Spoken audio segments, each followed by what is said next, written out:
Hi guys, आप देख रहे हैं फैंटेसी जेल। आप लोग का फैंटेसी जेल में स्वागत है। तो चलिए, आज बायोलॉजी का पार्ट 4 है और एक से एक नंबर क्वेश्चन है।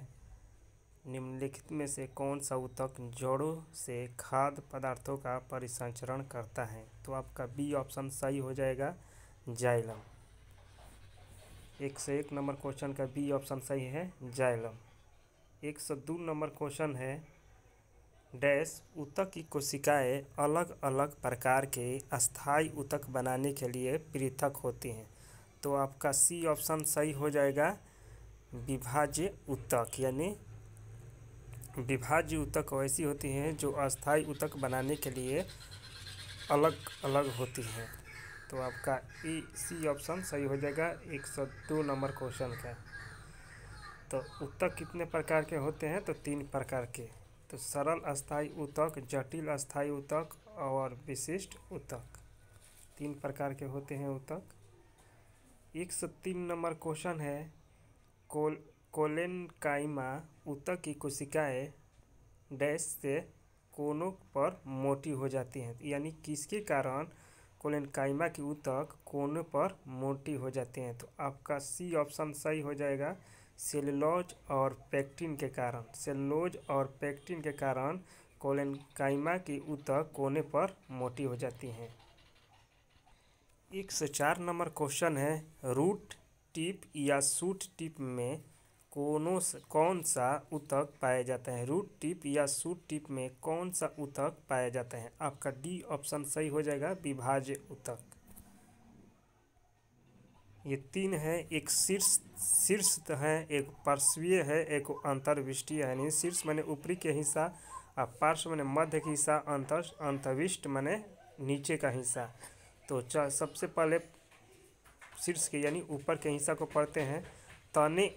तने व जड़ के शीर्ष पर स्थित होता है और उनकी लंबाई में वृद्धि होता है। तो ये शीर्ष भाग हो गया। और मध्य भाग है, मध्य में कैम्बियम तने और जड़ की परिधि में स्थित होता है और की मोटाई में वृद्धि होता है। मध्य में मोटाई में वृद्धि होते हैं और शीर्ष में वृद्धि लंबाई में होते हैं। कौन से? तो तने और जड़ के।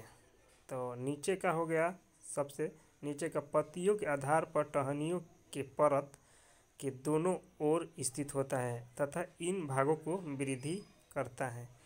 चलिए, 105 नंबर क्वेश्चन है, डैश के कारण जड़ तथा तने के घेरे में वृद्धि होती है। यानी किसके कारण जड़ और तने के घेरे में वृद्धि होती है? तो आपका बी ऑप्शन सही हो जाएगा, पार्श्व विभाज्य ऊतक। यानी पार्श्व विभाज्य ऊतक यानी मध्य का पूछ रहा है, तो वही है, जड़ और तने के घेर में वृद्धि होता है। चलिए, 106 नंबर क्वेश्चन है, एक पौधे के तने या जड़ का घेरा किस कारण बढ़ता है? तो वही है, लेटरल मेरिस्टेम। Lateral meristem. आपका ये ऑप्शन सही हो जाएगा 106 नंबर क्वेश्चन का। 107 नंबर क्वेश्चन है, तने या जड़ का घेरा के कारण बढ़ता है। तो आपका बी ऑप्शन सही हो जाएगा, पार्श्व यानी लेटरल विभाज्य ऊतक। यानी आपका मध्य का हिस्सा, जो मध्य का ऊतक होता है, तो वही है, तने या जड़ का घेरा किसके कारण वृद्धि होता है? तो पार्श्व या लेटरल। 108 नंबर क्वेश्चन है, अग्रस्थ मेरिस्टेम डैश के शीर्ष विकसित होती शिखा पर पाया जाता है। यानी अग्रहस्थ मेरिस्टेम के शीर्ष पर पाया जाता है। यानी क्या पाया जाता है? तो आपका ई ऑप्शन सही हो जाएगा, ताना और जड़ें।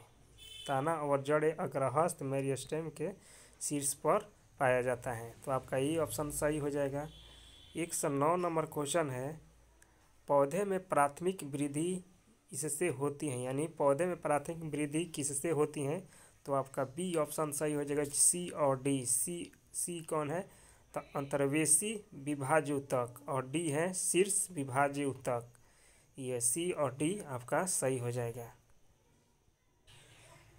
110 नंबर क्वेश्चन है, एरियोलर ऊतक अंगों के डैश स्थान भरता है, डैश अंगों को सहारा देता है और ऊतकों की मरम्मत करता है, यानी ये ऑप्शन सही हो जाएगा। एरियोलर ऊतक अंगों के अंदर के स्थान भरता है और आंतरिक अंगों को सहारा देता है और ऊतकों की मरम्मत करता है। ये आपका ऑप्शन सही हो जाएगा। 111 नंबर क्वेश्चन है, निम्नलिखित में से किन ऊतकों में कोशिकाएं जीवित होती हैं, लंबी और कोनों पर अनियमित रूप से स्थूल होती हैं? तो आपका डी ऑप्शन सही हो जाएगा, कोलेनकाइमा। कोलेनकाइमा में क्या होता है कि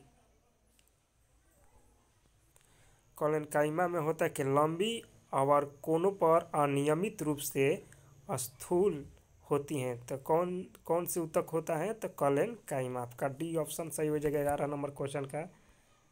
चलिए 12 नंबर क्वेश्चन है, निम्नलिखित में से कौन से पौधे के ऊतक कोशिका विभाजन में सक्षम है? तो आपका सी ऑप्शन सही हो जाएगा, विभाज्य ऊतक। अब 112 नंबर क्वेश्चन का सी विभाज्य ऊतक, आपका सी सही हो जाएगा 112 नंबर क्वेश्चन का। 113 नंबर क्वेश्चन है, निम्नलिखित में से किन अस्थायी ऊतकों में कोशिकाएं मृत होती हैं? तो आपका सी ऑप्शन सही हो जाएगा, स्क्लेरेनकाइमा। स्क्लेरेनकाइमा में क्या होता है, अस्थायी ऊतकों में कोशिकाएं क्या होती हैं? तो मृत होती हैं। जैसे नारियल के छिलके, ये क्या है? स्क्लेरेनकाइमा। 114 नंबर क्वेश्चन है, निम्नलिखित में से कौन सा एक सरल अस्थायी ऊतक नहीं है? तो आपका ए ऑप्शन सही हो जाएगा, जाइलम। जाइलम एक अस्थायी ऊतक नहीं है, लेकिन ये तीनों बी सी डी दिया है, ये तीनों अस्थायी ऊतक होते हैं। तो आपका 114 नंबर क्वेश्चन का ए सही है, जाइलम। 115 नंबर क्वेश्चन है, डैश की कोशिकाएं मृत होती हैं, यानी किसकी कोशिकाएं मृत होती हैं? तो तृण ऊतक की, तृण यानी स्क्लेरेनकाइमा की कोशिकाएं क्या होती हैं? तो मृत होती हैं। स्क्लेरेनकाइमा की कोशिकाएं कैसी होती हैं? तो मृत होती हैं। आपके ऑप्शन में ऐसे भी क्वेश्चन पूछ सकता है कि कौन से ऊतक की कोशिकाएं मृत होती हैं? तो आप स्क्लेरेनकाइमा याद रखेंगे तो आप मार सकते हैं, क्वेश्चन अटेम्प्ट कर सकते हैं। तो आपका 115 नंबर क्वेश्चन का बी ऑप्शन सही हो जाएगा, स्क्लेरेनकाइमा। तो अच्छा लगे वीडियो तो लाइक और सब्सक्राइब करते रहिए। और 115 नंबर बायोलॉजी पार्ट 4 का ख़त्म हो गया है, बायोलॉजी पार्ट 5 आएगा। अब देखिए उसमें कितना क्वेश्चन ऐड होता है। अच्छा लगे वीडियो तो लाइक और सब्सक्राइब करते रहिए। जय हिंद, जय भारत।